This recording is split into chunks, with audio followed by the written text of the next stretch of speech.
Have you ever seen someone jumping around downtown, climbing buildings, doing acrobatics on concrete? Perhaps you have seen someone that seems to defy gravity or slips in and out of sight in an instant. What you might have seen is a traceur, or someone who practices a sport called parkour. Parkour has become one of the fastest growing sports in North America and is gaining more and more practitioners due to the personal and creative element of the sport. But what is parkour really? Parkour is basically the concept of getting from point A to point B as quickly and as efficiently as possible using one's body in the surrounding environment. And it has since progressed into the art of movement. So basically showing people what you can do using your body.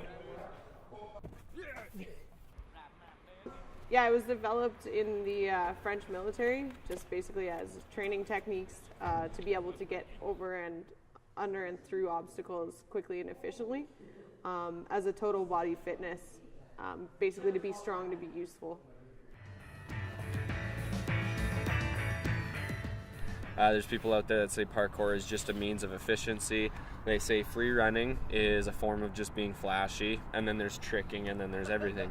My definition of parkour is just any way of expressing yourself and being able to move, because essentially parkour stems from a lot of breakdancing, ballet, gymnastics, whatever you want to call it. So to actually label it and say, no, you can't do a flip because it's not parkour, or no, you can't say that you're free running and only do parkour or only doing tricking or whatever. I think it's just a balance of having a nice assortment of movement, because in a sense that's how you describe yourself. And that's another thing that I look at parkour is just a way of expressing yourself to the full potential. A lot of people that practice parkour, or art of movement, seem to think of it as second nature. Many think that parkour actually stems from the primal nature of human beings. I've been doing parkour, I've been running and climbing and jumping around since I was barely able to move my legs. Like, my mom said that the first time I did parkour was piling my stuffed animals up against my crib, basically doing a gate vault and then falling 4 feet onto my back.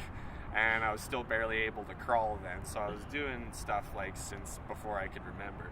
It's basically getting back to your primal movements and going back to infancy, basically. Like, we're taught as children to play on a playground, to run, to swing, to jump, to do all these things. And then as we get older and we work like these 9-to-5 jobs and we get into this system, and we start to lose what it means to be a human being and to naturally move the way that our bodies are supposed to. Compared to most sports, parkour is very centered on its community.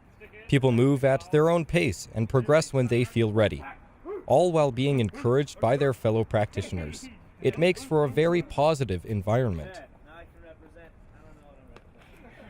I've noticed that when in the parkour community, everybody's so helpful to everybody, because we always want to see each other succeed, because it's like, yeah, that's my friend. We're truly happy for those people. And that's probably one of the best things about it. And, I just came into it thinking, oh, this would be cool. I get to go to gymnastics center now. I didn't have that back home.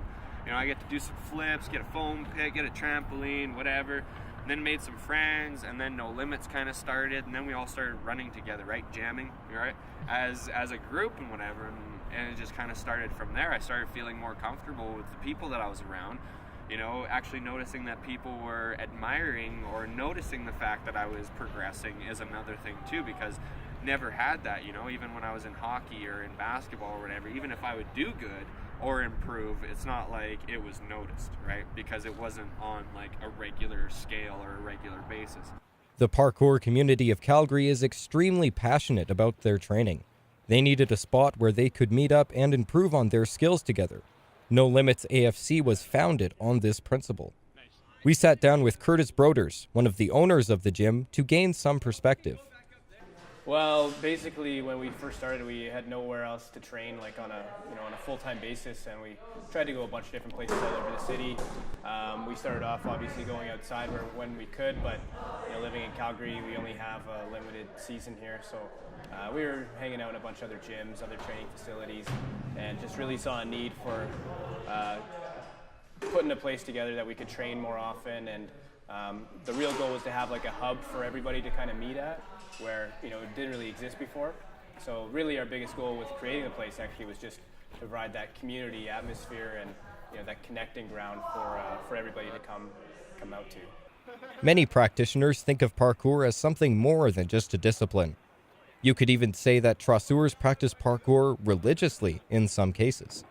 I tell people all the time, parkour is kind of like a religion, and it's funny because I try and piece together what a lot of people would interpret as God, and I just put it towards parkour and whatever, and like that's basically our faith, and I've noticed that with a lot of practitioners, is that not so much religious but more spiritual and more in tune with, I guess, the universe, if anything, right? So like we pick up on things more, we appreciate things more, we have a better understanding of kind of what's going on around us. It's like a release from everyday life. If I'm stressed out, I come do parkour and everything just goes through my head and I feel revived and stuff. And it's no longer just a sport for me or a like fun side activity. It's a lifestyle. Yeah, when you're facing your fears, you have to focus so much on one thing.